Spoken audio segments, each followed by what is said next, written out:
Tax collection at source. क्या है ये टीसीएस? क्या सारी फॉरेन पेमेंट्स पे हमें टीसीएस देना है? इंटरनेशनल क्रेडिट कार्ड पेमेंट्स के ऊपर क्या अब टीसीएस लगेगा? और टीसीएस के रेट्स में क्या चेंजेस हुए हैं? इन सब सवालों के जवाब जानने के लिए हम ये वीडियो में डिस्कस करेंगे कि क्या क्या चेंजेस हुए हैं और क्या रूल्स आ गए हैं टीसीएस के अंदर। Hello everyone, welcome to KCC channel. मैं हूं सीएस संदीप भटनागर।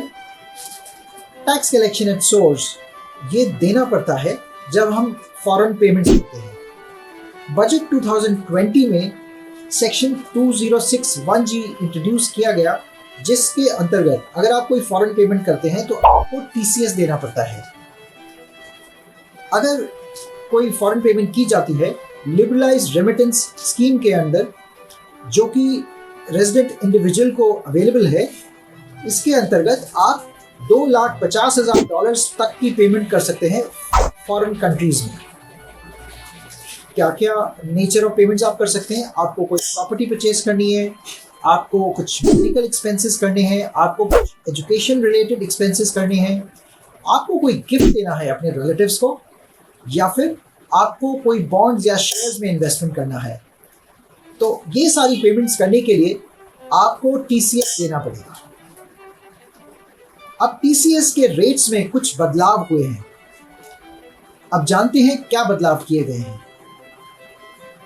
सबसे पहले दो नेचर ऑफ रेमिटेंसेस, यानी कि education expenses and medical expenses. Education expenses जब आप करते हैं तो आपको 5% का टीसीएस देना पड़ता है, और इसमें आपको एक थ्रेशोल्ड लिमिट मिलती है 7 लाख रुपए तक की, यानी कि 7 लाख रुपए तक के रेमिटेंस पर एजुकेशन रिलेटेड एक्सपेंसेस के लिए आपको कोई टीसीएस नहीं देना पड़ता है। और अगर आपने कोई एजुकेशन लोन लिया है और आप एजुकेशन एक्सपेंसेस के लिए फॉरेन रेमिटेंस कर रहे हैं, तो आपको देना पड़ेगा सिर्फ 0.5% का टीसीएस। इस रेट के अंदर कोई बदलाव नहीं किया गया है। इसी तरीके से मेडिकल एक्सपेंसेस, अगर आप इसके लिए आप कोई विदेश में कोई पेमेंट करते हैं तो आपको देना पड़ेगा 5% का टीसीएस, और उसमें थ्रेशोल्ड लिमिट मिलेगी आपको 7 लाख रुपए की। तो ये तो दो एक्सपेंडिचर हैं जिनके अंदर कोई बदलाव नहीं किया गया है। अब जानते हैं बाकी के रेमिटेंसेस, यानी कि इन दो रेमिटेंसेस को छोड़ के बाकी के जो रेमिटेंसेस हैं, अगर आप उसके लिए पेमेंट करते हैं किसी और देश में, तो आपको देना पड़ेगा 5% का टीसीएस, और आपको 7 लाख का थ्रेशोल्ड लिमिट मिलेगा। ये रूल एप्लीकेबल है 30 जून 2023 तक, और 1 जुलाई 2023 से आपको देना पड़ेगा इन टाइप की रेमिटेंसेस के लिए 20% का टीसीएस, और आपको कोई थ्रेशोल्ड लिमिट भी नहीं मिलेगी। तो ये बड़ा बदलाव किया गया है टीसीएस के रेट में। नेक्स्ट चेंज जो किया गया है वो है ओवरसीज टूर पैकेजेस में। पहले क्या रूल था कि अगर आप ओवरसीज टूर पैकेज लेते हैं तो आपको 5% का टीसीएस देना पड़ता था, और कोई थ्रेशोल्ड लिमिट भी नहीं थी। अब 1 जुलाई 2023 के बाद आपको 20% का टीसीएस देना पड़ेगा ओवरसीज टूर पैकेजेस के लिए। तो ये चेंजेस हुए हैं टीसीएस रेट्स और रूल्स में। इंटरनेशनल क्रेडिट कार्ड एक्सपेंडिचर जब करते हैं तो उस पर टीसीएस का क्या एप्लीकेबिलिटी है, ये जानते हैं। अभी तक ये रूल था कि जब इंटरनेशनल क्रेडिट कार्ड से हम कोई पेमेंट करते थे, अगर हम किसी और देश में हैं, तो उस पर कोई टीसीएस नहीं लगता था क्योंकि ये एलआरएस से बाहर थे।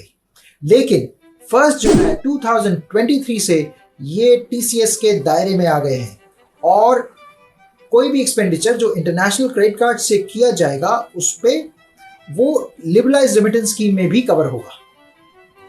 लेकिन गवर्नमेंट ने एक राहत यहाँ पर ये दी है कि जो एक्सपेंडिचर है उस पर थ्रेशोल्ड लिमिट अवेलेबल होगी 7 लाख रुपए की, यानी कि 7 लाख तक के एक्सपेंडिचर पर कोई टीसीएस नहीं लगेगा। अब हम ये देखते हैं कि जो टीसीएस है, क्या ये हमारी कॉस्ट है या हमें इसका कहीं पर कोई बेनिफिट भी मिलेगा?